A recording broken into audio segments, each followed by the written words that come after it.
Hello Reds, hello everybody else, hello everyone tuning into United Stand. This is your road trip video. It is United away at Villarreal. That alone brings importance to mind and the crucialness of the fixture and the result tonight more than anything. But obviously we all know what a crazy couple of days it has been since Watford. I mean, who'd have known and who'd have thought when I was covering the press conference on Friday that would be Ole Gunnar Solskjaer's last press conference. Who'd have thought that Adams at the wheel road trip video for Watford would have been the last road trip video for Ole Gunnar Solskjaer. Fitting how I made up that song and then he went. I fully expected Ole to still be in charge this week before that Watford game. Like I said, I thought United would beat Watford, but we've seen what happened and it was the end of the road, and there was no coming back from an absolute catastrophe of a result like that. The aftermath hasn't been nice to watch. It hasn't been the best TV in the world or the best social media posts and whatnot. There's been a lot of aggro, there's been a lot of upset and unrest, fallout, and it's, you know what, it was always going to happen, wasn't it? It was always going to have this sort of divide and this sort of split between the fans that really wanted Solskjaer out and are just happy that he's gone, to the fans that are still held on and are holding some emotion to it. I mean, everyone's holding emotion to it. Solskjaer is an absolute, well, he is. He's a legend of the football club. He's one of our own, and it was always hard to let him go. And I knew that moment when he did eventually go, because it was inevitable, and every United fan will own up and say that it was going to be hard. There was going to be upset. There was going to be fallout between the fan base, and that is what's happened. But ultimately we have to move on. It's important United move on. Yeah, thank you, Ole, you did well, you did the best of your capabilities, you gave it everything you had. It just wasn't good enough. But Manchester United have to move on, and it is vital. I know we're going to get into the Villarreal game and how important this is tonight for Carrick and the boys to actually show us what they've posted out in them social media posts. Absolute bollocks, by the way. Like we said, if them players, and I went in on the players on Saturday, you all seen my post and my vlog, that, you know what, I made my peace with Ole Gunnar Solskjaer on Saturday to have the balls to come over to the fans knowing what he was going to get, and he must have known. It was horrible and poisonous in that atmosphere in Vicarage Road. Everyone's picked up on it. I was right there in the middle of it, and it was that. But he came over, he held his hands up. He pretty much said there to me then that he was done, and that was me. I was happy with that. He'd done everything he possibly could. It wasn't good enough, and the club finally put him out of his misery. It wasn't his fault in the end that he was still there and he was taking the stick. It wasn't his fault. I said this about 3 or 4 weeks ago. This is now down on the owners and the club. They know he's not good enough. We knew he wasn't good enough to carry us forward, and they kept him in the job, and ultimately he was the one that took the flak for everyone. All the coaching staff, all the players, and then for the players to come out afterwards and start giving it all massive respect to you, I'll do anything for you, Ole Gunnar Solskjaer, absolutely owe everything to you. Well, you know what? You could have shown that, couldn't you? You could have shown that I owe you everything on the pitch, at least, because that disappeared at weekend. So, yeah, there is the Ole Gunnar Solskjaer tactics and the unrest that he did cause himself, yeah, fair enough.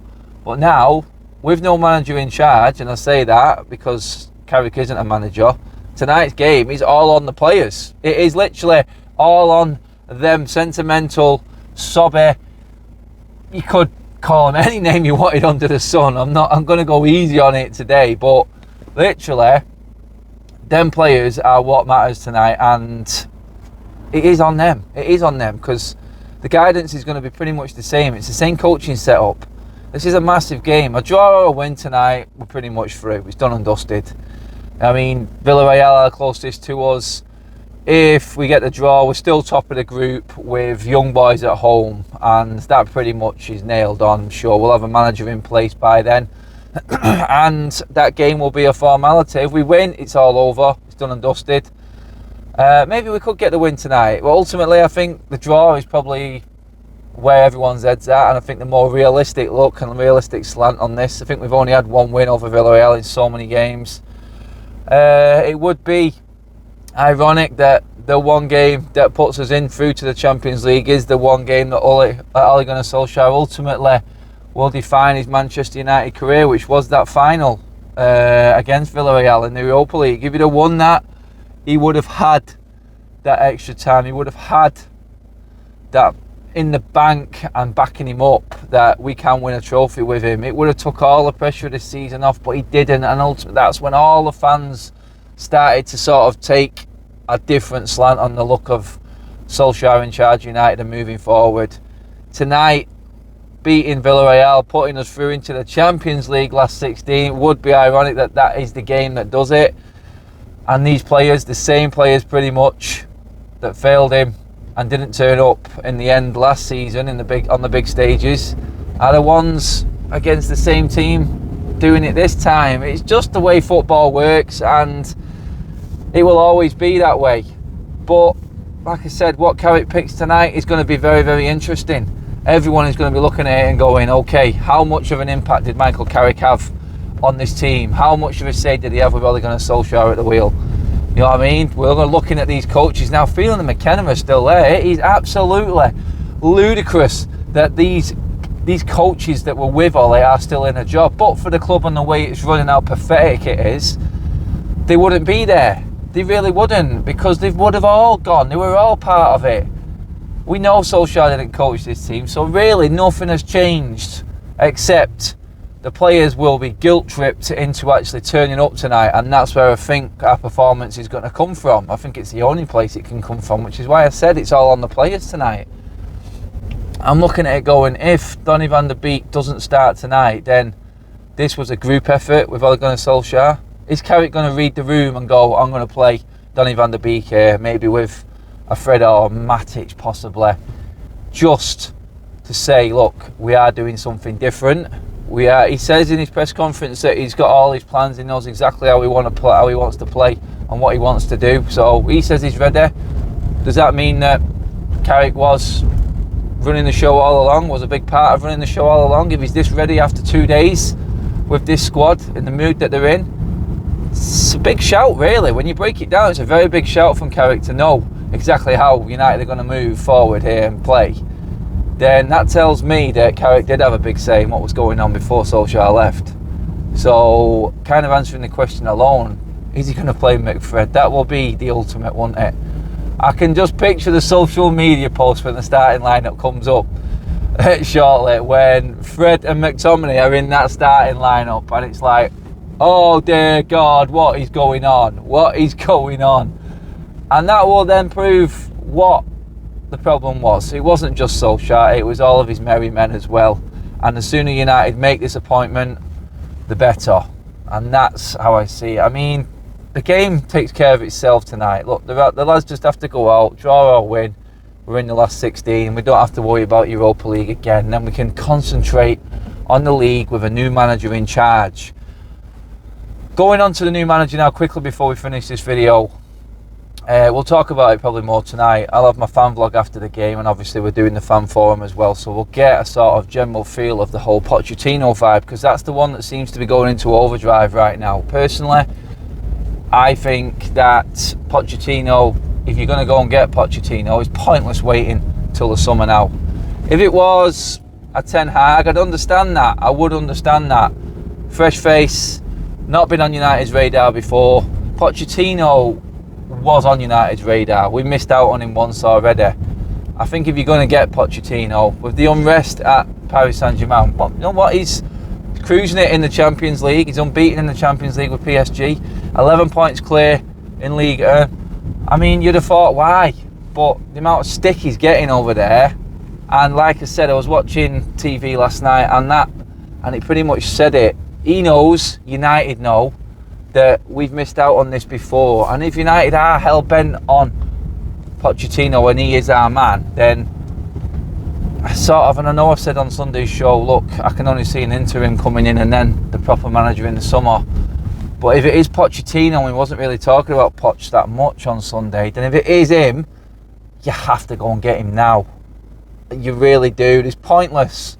Absolutely pointless. I mean, yeah, he's going to lose his trophies that he's going to get. He's going to lose that he's not won anything tag, because he hasn't. But You know what I mean? The league's in the bag for him. It's there. It's a trophy.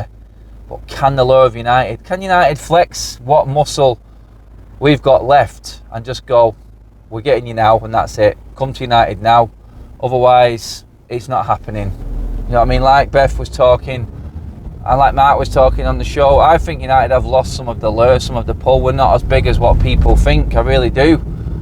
And that's just because of the owners and the people in charge and the way this football club is run. That's it. That's why I don't see United being the same force they was when it comes to attracting people. Now, that's not to say we can't change that and spin that back around again. We can, of course we can. But we have to act like a big club and just say, look, Poch, now, or you might not get it. If you said that to Pochettino right now, and you went to his representatives, say, look, we want you, full plan, your way, your say, certain amount of money. If you give Pochettino 100 million a summer, he's never had that before. He's not going to grovel at that. You know what I mean? With the squad he's already got, that man can change players. That man can coach players. So for me, you go to him and you say, look, there you go. There's the money. That's what you're going to get.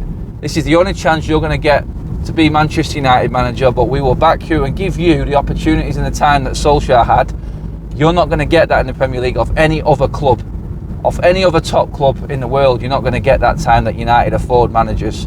You're really not. And that, I think, will seal the deal. I really do. We'll get into that more on tonight's shows as well. I'm hoping I'm talking about United being in the last 16 and I don't even have to worry about Europa League or the threat of it.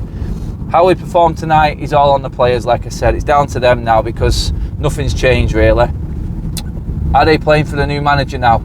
Is it a case of, right, okay, Ollie's gone, now we have to stand up and say, look, I want to be at Manchester United. This is their opportunity to say, look, new manager coming in, this is what I'm about.